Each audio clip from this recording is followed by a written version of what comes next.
நேயர்கள் அனைவருக்கும் வணக்கம். இந்த அத்தியாயத்தில் துரியோதனன் பானுமதியை அடித்து விடுகிறான், அதுவும் மிக கடுமையாக. அது மட்டுமல்லாமல் கர்ணனும் பானுமதியும் ஒருவர் மீது ஒருவர் மிகுந்த அன்பும் நட்பும் கொண்டவர்கள். அந்த அன்பும் சிதைந்து போகிறது.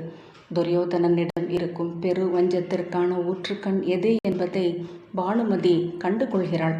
அந்த பெரு வஞ்சத்தை குறைப்பதற்காக கர்ணனிடம் இருவரும் ராஜசூயத்திற்காக இந்திரபிரஸ்தம் செல்ல வேண்டும் என்று கேட்கிறாள். அதனால் அவள் மீது மிகுந்த கோபம் கொண்டு கர்ணனும் மிக கடுமையாக பேசிவிடுகிறான். துரியோதனன் பானுமதி இருவருக்கும் இடையேயான உறவும் முறித்து போகிறது. கர்ணன் பானுமதி இருவருக்கும் இடையேயான நட்பும் சிதைந்து போகிறது. வெண்முரசு பன்னிரு படைக்களம் அத்தியாயம் 64. அரசியின் அரண்மனையில் இருந்து ஏவல் பெண்டு ஒருத்தி வந்து அறைவாயிலில் நின்றாள். துச்சலன் வருக என்றதும் அவள் வந்து கர்ணனை வணங்கி, தங்களை மகளிர் அறைக்கு வரும்படி காசி நாட்டரசி கோரியிருக்கிறார் அரசே என்றாள். கர்ணன் எழுந்து, நான் சென்று அவளை பார்த்துவிட்டு வருகிறேன் என்றான். நானும் உடன் வரவா என்றான் துச்சாதனன். வேண்டாம் என்ற பின் கர்ணன் நடந்தான். செல்லும் வழியில் ஏவல் பெண்டிடம், அரசர் அங்கு இருக்கிறாரா என்றான். இருந்தார், இப்போது கிளம்பி சென்று விட்டார் என்றாள். எங்கு என்றான். இளைய அரசியின் அரண்மனைக்கு என்று தோன்றுகிறது என்றாள். அவள் முகத்தில் மீண்டும் ஏதோ எஞ்சி இருக்க கண்டு கர்ணன், என்ன நிகழ்ந்தது என்றான். அவள், அரசியிடமே தாங்கள் பேசிக்கொள்ளலாம் என்றாள். அந்த கடுமை அவனை திகைக்கச் செய்தது. மகளிர் மாளிகையை சென்றடைந்ததும் முதல் முறையாக அங்கு வந்திருக்க கூடாதோ என்னும் உணர்வை கர்ணன் அடைந்தான். அவ்வுணர்வு ஏன் எழுந்தது என்னும் எண்ணமே அவனை குழம்பச் செய்தது. நடையில் அந்த தயக்கம் தெரிய தன்னை அணுகிய சேடி பெண்ணிடம் தன் வரவை அறிவிக்கும்படி கை காட்டினான். அவள் உள்ளே செல்ல சற்று நேரத்தில் மேலிருந்து செவிலி வந்து ஒரு சொல்லும் இல்லாமல் தலை வணங்கி வருக என்றாள். உள்ளறைக்குள் அவன் சென்று அமர்ந்ததும் செவிலி தலை வணங்கி வெளியேறினாள். பீடத்தில் அமர்ந்து இரு கைகளையும் தொடைமேல் வைத்து சற்றே தலை குனிந்து மீசையை நீவியபடி கர்ணன் அமர்ந்திருந்தான். உடையசைவின் ஒலி அவனை கலைத்தது. உள்ளே வந்த பானுமதி முகத்தின் மேல் மேலாடையை முழுக்க இழுத்து மூடியிருந்தாள். சற்றே தளர்ந்த காலடிகளுடன் பட்டாடைகளும் அணிகளும் ஒலிக்க அவன் முன் வந்து தலை வணங்கி, அங்கநாட்டரசருக்கு வணக்கம் என்று முகமன் உரைத்தாள். நன்று என்று சொல்லி அவன் அமரும்படி கை காட்ட ஆடையை ஒதுக்கி அமர்ந்தாள். அவன் முன் அவள் முகத்தை மூடுவதில்லை என்பதனால் அவள் விழிகளை சந்திக்காமல் கர்ணன் சற்று தத்தளித்தான். முதலில் எங்கிருந்து தொடங்குவதே என்று தெரியவில்லை. பொருத்தமான ஒரு பொது வினாவை எழுப்ப வேண்டுமென்று எண்ணிக்கொண்டிருக்கையிலேயே அவன் எண்ணியே இராத வினாவாகிய அரசர் இங்கில்லையா என்பதை கேட்டுவிட்டான். இல்லை என்று அவள் சொன்னாள். இங்கு வந்தார் அல்லவா என்றன அவன் உதடுகள். அவள் ஆம் என்றாள். நிகழ்ந்ததை அறிந்திருப்பாய் என்று கர்ணன் தொடங்கினான். அனைத்தையும் அவரே சொன்னார் என்றாள் பானுமதி. இங்கு வந்தால் சற்று அமைதி கொள்வார் என்று எனக்கு தோன்றியது என்றான். இங்கு வந்தே என்ன நிகழ்ந்தது என்பதை சொல்லும் போதே அவருக்குள் உணர்வுகள் மட்டுப்பட தொடங்கிவிடும் என்று எண்ணினேன். வேறெங்கும் அவர் தன் முடிச்சுக்களை அவிழ்ப்பதில்லை. இங்கு வந்து அவை மேலும் பற்றி கொண்டன என்று அவள் சொன்னாள். கேட்கலாமா என தயங்கி, என்ன நிகழ்ந்தது என்று அவன் கேட்டான். சற்று நேரம் தலை குனிந்து விரல்களை கோத்து அமைதியாக இருந்த பின் அவள் நிமிர தலையிலிருந்த மேலாடை நழுவி முகம் தெரிந்தது. கர்ணன் அவள் விழிகள் அழுதுவை போல வீங்கி சிவந்திருப்பதை கண்டான். கண்ணம் இருபுறமும் சிவந்திருந்தது. ஒரு கணத்திற்கு பிறகுதான் அவள் அடிபட்டதன் வீக்கங்கள் என்று தெரிந்து திகைத்து எழுந்து, என்ன நடந்தது, என்ன நடந்தது என்றான். யார், அவரா என்று மறுபடியும் கேட்டான். ஆம் என்று அவள் சொன்னாள். அவனால் மேற்கொண்டு சொல்லெடுக்க இயலவில்லை. மெல்லச் சென்று சாளரத்தருகே நின்று நோக்கியபடி, நான் எதிர்பார்க்கவே இல்லை, ஒருபோதும் இதை அவர் செய்வார் என்று எதிர்பார்க்கவில்லை என்றான். நானும் எண்ணி இருக்கவில்லை. நாளை ஒருவேளை இதற்கு அவர் மிக வருந்தக்கூடும் என்பதே மேலும் துயரை அளிக்கிறது என்றாள் பானுமதி. ஆனால் இது அவரது எல்லை. இதுவே கீழ்மையின் இறுதி எல்லை. என்றான் கர்ணன். அதற்குள் அவள் உணர்வுகள் மேதூர தொண்டை ஏறி இறங்கி கண்கள் கலங்கின. எப்படி இதை அவரால் செய்ய முடிந்தது என்றான். இங்கு வந்தபோது அவரில் ஏறி பிறிதொரு இருள் தெய்வம் அணுகியதாக உணர்ந்தேன். வந்ததுமே என்னிடம் உரத்த குரலில் நகைகள் அனைத்தையும் கழற்றி வீசி மரவுரி ஆடை உடுத்து கிளம்பும்படி சொன்னார். என்ன நிகழ்ந்தது என்று கேட்டேன். தன் அணிகளையும் ஆடைகளையும் கழற்றி அரைமூலையில் வீசிவிட்டு கிளம்பு என்னுடன் என்றார். என்னை பேசவே விடவில்லை. வேறு எதுவும் கேட்காதே, ஒரு சொல்லும் கேட்காதே, கிளம்பு என்று கூவினார். என்ன நிகழ்ந்தது சொல்லுங்கள் என்று நான் கேட்டேன். மணிமுடி துறக்க தயங்குகிறாயா எழிமகளே என கூவினார். நாம் கிளம்புகிறோம். அஸ்தினபுரி இனிமேல் உனக்கும் உரியதல்ல, எனக்கும் உரியதல்ல. என்னுடன் காட்டில் விறகு பொறுக்கி வாழ். நான் கொண்டு வரும் ஊனை சமைத்து கொடு. எங்காவது குகைகளில் ஒடுங்கிக் கொள்வோம். அஸ்தினபுரியின் அரசன் என்றோடு இறந்து விட்டான். காட்டு விலங்குகளுக்கு முன் செத்து விழுவது இங்கே சிறுமை கொண்டு புழுவாக வாழ்வதற்கு மேல் என்றார். அவரை பற்றி அமரச் செய்தேன். மது அளித்த போது மீண்டும் மீண்டும் குடித்தார். சற்றே தணிந்த போது என்ன நிகழ்ந்தது என்று சொல்லுங்கள் என்று மீண்டும் கேட்டேன். ஹஸ்தியின் மணிமுடியுடனும் குருவின் செங்கோலுடனும் அந்த சிறுமகளின் முன் மீண்டும் சென்று வணங்கி நிற்கும்படி உனது பிதாமகர் எனக்கு ஆணையிட்டிருக்கிறார் என்றார். மறுகணம் அத்தனை மதுவும் தீயாக பற்றி கொண்டது போல் இருந்தது. எங்கிருந்து முளைத்தன என்று தெரியவில்லை. மிக கீழ்மையான சொற்களில் பீஷ்ம பிதாமகரையும் தன் தந்தையையும் வசைப்பாடினார். கதவுகளை ஓங்கி உதைத்தார், தூண்களை அரைந்தார் என்றாள் பானுமதி. கர்ணன் அவளை நோக்கி கொண்டிருந்தான். அவள் ஏதோ சொல்ல தயங்கியவள் போல, ஆனால் நெஞ்சுக்குள்ளிருந்து அது எழுந்து வந்து உதடுகளை முட்டுவது போல தோன்றியது. பற்களை கடித்து தலை குனிந்து இருமுறை இல்லை என்பது போல ஆட்டிவிட்டு ஒரு கணத்தில் பிரிதொருவளாக ஆகி சீற்றத்துடன் என் முன் நின்று அவர் ஒரு சொல் சொன்னார். அதை நான் மறுத்தேன் என்றாள். கர்ணன் என்ன என்று கேட்கவில்லை. ஆனால் அவன் நெஞ்சு படபடத்தது. பீஷ்ம பிதாமகரின் பிறப்பையும் தன் தந்தையின் பிறப்பையும் இழித்துரைத்தார் என்றாள். அதை துரியோதனன் சொல்லியிருப்பான் என்பதை அக்கணமே தன் உள்ளம் ஏற்றுக்கொள்வது எப்படி என்று கர்ணன் வியந்தான். சினம் மீறும்போது தானும் அப்படித்தான் சொல்லக்கூடுமோ? பிறப்பை வசையாக்குவதே ஆணவம் கொண்ட ஆணின் இயல்பான வழியாக இருக்குமோ? பானுமதி, என் முன் நின்று அவற்றை சொல்ல வேண்டாம் என்றேன். அவரது தந்தையின் பிறப்பு பிழையானதென்றால் அவரும் பிழைப்பிறவிதானே. அரசன் என்று அமர்ந்திருக்க அவருக்கென்ன உரிமை என்று கேட்டேன் என்ற பின் தனிந்த குரலில், ஆனால் நான் அப்படி கேட்டிருக்க கூடாதென்று இப்போது உணர்கிறேன் என்றாள். உடனே சீற்றம் கொண்டு, ஆனால் இனி என் முன் நின்று மீண்டும் அதை சொன்னால் அங்கேயே கத்தியை எடுத்து என் குரல் வளையை அறுத்து கொள்வேன் என்றாள். கர்ணன், அப்போதுதானா என்றான். ஆம், நான் சொல்லி முடித்ததும் என்னை அறைய ஆரம்பித்தார். 2 முறை அடி வாங்குவதற்குள் நான் சுருண்டு கீழே விழுந்து விட்டேன். விழுந்த என்னை உதைத்தார். நான் தெரித்து சுவரில் முட்டி சுருண்டேன். அதற்குள் அனைத்து ஏவல் பெண்டிரும் வந்து அவர் கைகளையும் கால்களையும் பற்றி கொண்டனர். 2 செவிலியர் என்னை இழுத்து இன்னொரு அறைக்கு கொண்டு சென்றனர் என்றாள். எவரையாவது அடித்து கொன்று விடுவார் என்றால் நாம் நகர் மக்களிடம் இருந்து எதையும் மறைக்க முடியாது என்றான் கர்ணன். ஏன் மறைக்க வேண்டும் என்று பானுமதி சினத்துடன் கேட்டாள்.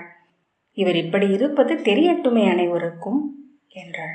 என்னைத்தான் சொல்லெடுக்கிறாயா பானுமதி என்று கர்ணன் சினத்துடன் கேட்டான். அஸ்தினபுரியின் அரசர் இவர். இவர் உளநிலை சீராக இல்லை என்று மக்களுக்கு தெரிந்தால் என்ன ஆகும்? முன்னரே இங்குள்ள மக்களில் பெரும்பாலானோர் யுதிஷ்டனின் புகழ்பாடத் தொடங்கியுள்ளனர். பானுமதி மெல்ல அடங்கி, என்ன ஆயிற்று இவருக்கு? தங்களுக்கும் தெரிந்திருக்கும். கணவராக நான் இவரை அணுகி விழி நோக்கி இன்சொல் பேசியது இந்திரபிரஸ்தத்தின் அணையா விளக்கு விழவுக்கு இவர் கிளம்பிச் செல்வதற்கும் முந்தைய நாள். திரும்பி வந்தவர் பிரிதொருவர் என்றாள். ஆம், மெய்யாகவே திரும்பி வந்தவர் பிரிதொருவர் என்றான் கர்ணன். இங்கு வந்து நச்சு நோயினால் அவர் மாறிவிட்டாரா என்றாள். அந்த நோயே அவர் கொண்டு வந்ததுதான் என்றான் கர்ணன். அவன் சொல்வதென்ன என்று அறியாதது போல் அவள் பார்த்தாள். கண்ணீர் பெருகி அவள் விழிகளை பார்த்த பின் அவன் மெல்ல தணிந்து, அங்கு அவர் சிறுமை செய்யப்பட்டார் பானுமதி என்றான். அதை பலமுறை பலரும் சொல்லிவிட்டீர்கள். அப்படி என்ன சிறுமை நிகழ்ந்தது? நானும் அங்கு இருந்தேனே. காலிடறி விழுந்தது இவரது பிழை. மதுமயக்கில் இருந்த சில அரசர்கள் நகைத்தனர். கர்ணன், அவள் நகைத்தாள் என்றான். அவள் நகைக்கவில்லை. அவளுக்கு மிக அருகே நான் இருந்தேன். அவள் விழிகளையும் உதடுகளையும் நான் பார்த்தேன். உறுதியாக அவள் நகைக்கவில்லை. இயல்பாக ஒரு கணம் திரும்பி பார்த்துவிட்டு அவ்வாறு பார்க்காதது போல் திரும்பிக் கொண்டாள் என்றாள். இல்லை, அவள் நகைத்தாள். அவ்விழிகளை நானும் பார்த்தேன் என்றான் கர்ணன் சீற்றத்துடன். அது உங்கள் உள மயக்கு என்றாள் பானுமதி. இருக்கலாம், ஆனால் ஆண்கள் மட்டும் பார்க்கும் ஒரு நகைப்பு அது. அதை நான் பார்த்தேன். அஸ்தினபுரியின் அரசரும் பார்த்தார் என்றான் கர்ணன். உங்கள் உள மயக்கினால் அனைத்தையும் பெரிதாக்கிக் கொள்கிறீர்கள் என்று அவள் சொன்னாள். கர்ணன் தன் தலையை கையால் தட்டி, இல்லை, ஒவ்வொரு கணமும் அதை சிறிதாக்கி கடந்து செல்ல முயல்கிறேன். முயல முயல அது வளர்கிறது. அந்த நாளிலிருந்து ஒரு கணம் கூட நான் விலகவில்லை. அதை எண்ணாது ஓர் இரவும் துயின்றதில்லை. ஒரு காலையும் அந்நினைப்பில்லாது விடிந்ததும் இல்லை. அரசர் நிலையை என்னால் எண்ணி பார்க்கவே கூடவில்லை என்றான். அதன் பொருட்டு இவ்வளவு வஞ்சமா? ஒரு நகரத்தையே நஞ்சூட்டி தன் ஆன்மாவையே கடும் கசப்பால் நிறைத்து மூதாதையருக்கு அளிக்கும் அன்னத்தில் கூட அதை கலந்து, அந்த அளவுக்கு இதில் என்ன உள்ளது? உண்மையிலேயே என்ன வெறி இது என்று எனக்கு புரியவில்லை. நீ பெண், உன்னால் உணர முடியாது என்றான் கர்ணன். அவர் இருக்கும் அறைக்குள் எட்டி பார்ப்பேன். தன் மூச்சு காற்றால் அவ்வறையே நச்சால் நிரப்பி அதையே திரும்ப மூச்சாக இழுத்து கொண்டிருக்கிறார் என்று தோன்றும். சற்று நேரம் கூட அவர் அருகே என்னால் இருக்க முடிந்ததில்லை. அவர் அறைக்குள் சென்றதுமே அந்நச்சு காற்று என் நெஞ்சை நிரப்ப மூச்சு திணறத் தொடங்கிவிடும். அவரும் ஓரிரு சொற்களுக்கு அப்பால் என்னிடம் பேசுவதில்லை. அச்சொற்கள் எதுவுமே நான் அறிந்த அஸ்தினபுரியின் அரசருக்குரியதல்ல. இப்போதாவது அவர் என்னை தொட்டால் என்று இயல்பாக சொல்லி வந்தவள் உதடுகளை அழுந்த கடித்து தலை குனிந்தாள். இமைப்பீலிகளிலிருந்து கண்ணீர் அவள் மடியில் விழுந்தது. அங்கரே, அவர் என்னை தொடுவதை என்னால் தாங்கிக் கொள்ள முடிவதில்லை. நான் அறியாத பிரிதெவரோ என்னை தொடுவது போல் உணர்கிறேன். என் உடம்பு கூசி அதிர்கிறது. கர்ணன் பெரும் மூச்சு விட்டான். அவள் விழி தூக்கி, உண்மையிலேயே இவ்வுடலுக்குள் பிரிதொருவர் குடியேறி விட்டாரா? கோடு பாய்ந்து பிரிதொன்று வந்து இதற்குள் வாழ்வதற்கு வழியுள்ளதா? பதைப்பு தெரிந்த விழிகளுடன், என் நெஞ்சின் ஆழம் நன்கு அறிகிறது. இது அவரல்ல, அவரில் குடியேறிய பிரிதெவரோ, ஐயமில்லை என்றாள். கர்ணன் சிரித்து, கூடு ஒன்றுதான் பானுமதி. உள்ளே அனைத்து மானுடரும் மாறிக்கொண்டேதான் இருக்கிறார்கள். அவ்வாறு முற்றிலும் மாறுவது என் வாழ்க்கையிலும் இது 2வது முறை என்றான். அவன் என்ன சொல்கிறான் என்பது போல அவள் அவனையே நோக்கி கொண்டிருந்தாள். பல ஆண்டுகளுக்கு முன்பு துரோணரின் கல்வி நிலையிலிருந்து சிறுமைப்பட்டு நான் ஓடினேன். அன்று இந்த உடலை திறந்து வெளியேறிவிட விழைந்தேன். மண்ணோடு மண்ணாக படுத்து புதைந்து விட வேண்டும் என்று துடித்தேன். பெரும் சிறுமைகளின் முன் நாம் நமது உடலை அத்தனை அழுக்கானதாக, எடை மிக்கதாக, சீரற்றதாக உணர்கிறோம். கிழித்து அதிலிருந்து வெளியேறிவிட வேண்டும் என்று தவிக்கிறோம். நம் முதுகெலும்பு கரைந்து நாம் புழுவாகி விடுகிறோம். அந்த 18 நாட்களை கொண்டு அஸ்தினபுரியின் அரசரின் இந்த ஒரு கணத்தை நான் புரிந்து கொள்கிறேன். அக்கணத்தில் நான் முடிவில்லாது வாழ்கிறேன். அவள் அவனையே நோக்கி கொண்டிருந்தாள். சிறுமை என்பதே ஆண் கொள்ளும் உச்ச துயரம் என்றான் கர்ணன். இறப்பல்ல, இழப்புகள் அல்ல. தனிந்த குரலில், சிறுமை அனைவருக்கும் உரியதே என்று பானுமதி சொன்னாள். இல்லை, அன்னையர் என்றே மண்ணில் பிறக்கும் பெண்கள் ஆணவத்தை சுருக்கவும் சிறுமைகளை கடக்கவும் இயல்பிலேயே கற்றிருக்கிறார்கள். சிறுமையை மாறா வஞ்சமென ஆக்கிக் கொண்ட பெண்கள் எவரையும் நான் இதுவரை கண்டதில்லை என்றான் கர்ணன். பானுமதி, இதே நகர் முற்றத்தில்தான் ஒருத்தி சிறுமையின் உச்சத்தை அடைந்தாள். அதை வஞ்சமென மாற்றிக்கொண்டு இந்நகர் மேல் தன் கண்ணீரை நெருப்பு துளியாக்கி எறிந்துவிட்டு சென்றாள் என்றாள். ஆம், பற்றி எரிந்து புறமழிக்கும் கொற்றவைகள் உண்டு. ஆனால் அம்பை உயிர் வாழ்ந்திருந்தால், ஒரு கை குழந்தையை அவர் தன் கையில் எடுத்திருந்தால், முலைப்பாலின் தன்மையால் அந்த அனலை கடந்து சென்றிருப்பார். ஆணுக்கு முலையூற்றுக்கள் இல்லை. சில அனல்களை ஆண்களால் ஒருபோதும் அணைக்க முடியாது என்றான். அவரால் மீளவே முடியாதா என்று தாழ்ந்த குரலில் பானுமதி கேட்டாள். முடியும். அச்சிறுமைக்கு நிகரான வஞ்சம் ஒன்றை அவர் இழைக்கும் போது. ஒரு கணமெனில் ஒரு கணம் இந்திரபிரஸ்தத்தின் அச்சிறுமகள் வந்து அவர் முன் தலை பணிந்தாள் என்றால் அன்று அவர் வெல்வார். அவ்வணலை அணைக்கும் குளிர் நீர் அது மட்டுமே. கர்ணன், பானுமதி, என்ன சொல்கிறீர்கள்? நீங்களே உருவாக்கி கொண்ட வஞ்சத்திற்காக இந்திரபிரஸ்தத்தின் அரசி எதற்கு சிறுமை கொள்ள வேண்டும்? இது எவரும் உருவாக்கியதல்ல. வேண்டுமென்றால் தெய்வங்கள் உருவாக்கியதென்று சொல்லலாம் என்றான் கர்ணன். இருவரும் நினைத்த சொற்களை இழந்து ஒருவருக்குள் ஒருவர் மறந்து அசையாதிருந்தனர்.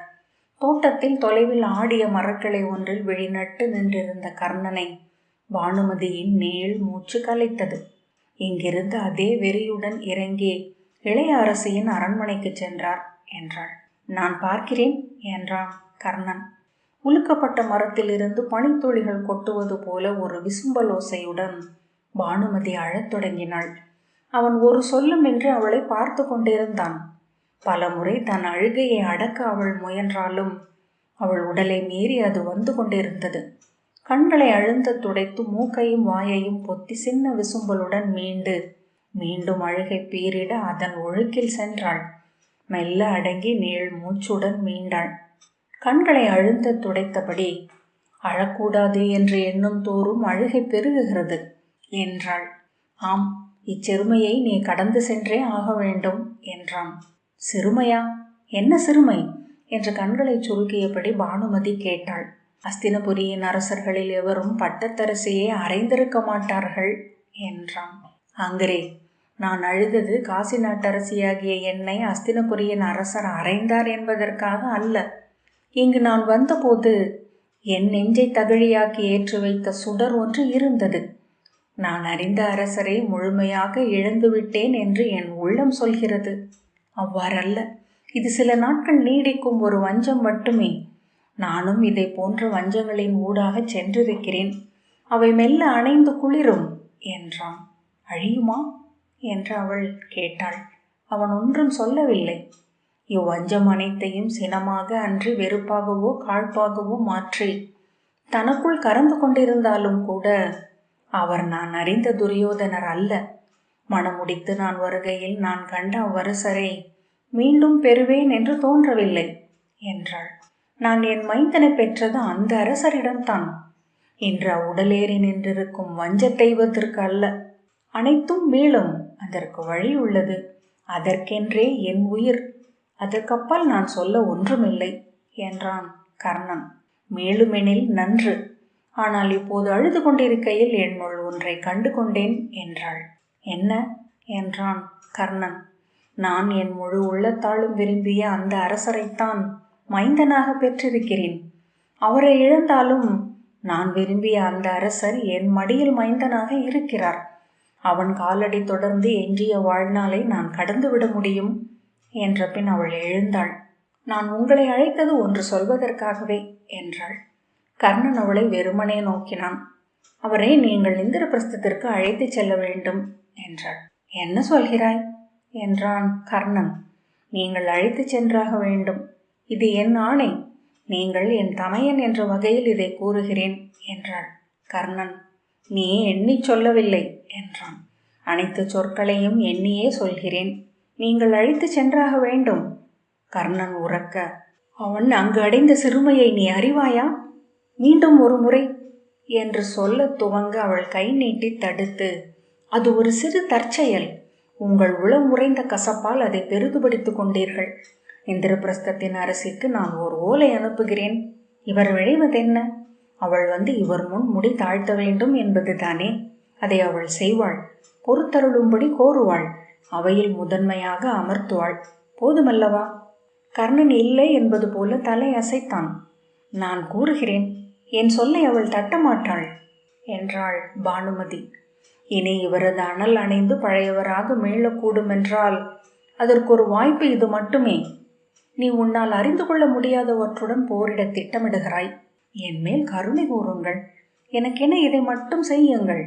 இந்த ஒரு முறை எவ்வண்ணமேனும் இவரை அங்கு அழைத்து செல்லுங்கள் என்றாள் பானுமதி நெடுமூச்சுடன். பார்ப்போம் என்றான் கர்ணன். அவர்கள் சொல்ல வேண்டியதை முழுக்க சொல்லிவிட்டதாக உணர்ந்தனர். கர்ணன் எழுந்தான். அவளிடம் ஆறுதலாக எதையேனும் சொல்ல வேண்டும் என்று விரும்பினான். ஆனால் ஒரு சொல்லும் தன்னிடம் மிஞ்சி இருக்கவில்லை என்று தோன்றியது. தலை வணங்கி அமைதியாக விடை பெற்றான். ஆனால் மறுபக்க கதவை அணுகி கையை வைத்ததும், மூத்தவரே என்று மெல்லிய குரலில் அவள் அழைத்தாள். கர்ணன் திரும்பி நோக்க, இரண்டாவது சிறுமை எதுவென்று தாங்கள் சொல்லவில்லை, ஆனால் என்னால் உணர முடிகிறது. அவன் தன் உடலில் மெல்லிய துடிப்பை உணர்ந்தபடி விழி திருப்பிக் கொண்டான். உங்கள் துயருடன் தான் எப்போதும் நான் அணுக்கமாக இருக்கிறேன். அதிலிருந்து மீண்டு வாருங்கள். வஞ்சமோ கசப்போ கொண்டு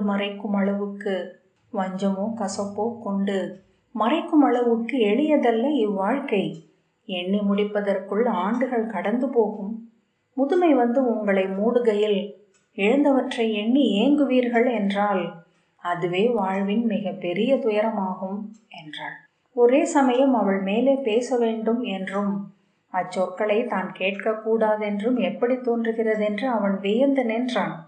அவள் அணிகளும் ஆடைகளும் ஓசையிட சற்று முன்னால் வந்து, வேண்டாம் மூத்தவரே, கடந்து மறந்து விடுங்கள்.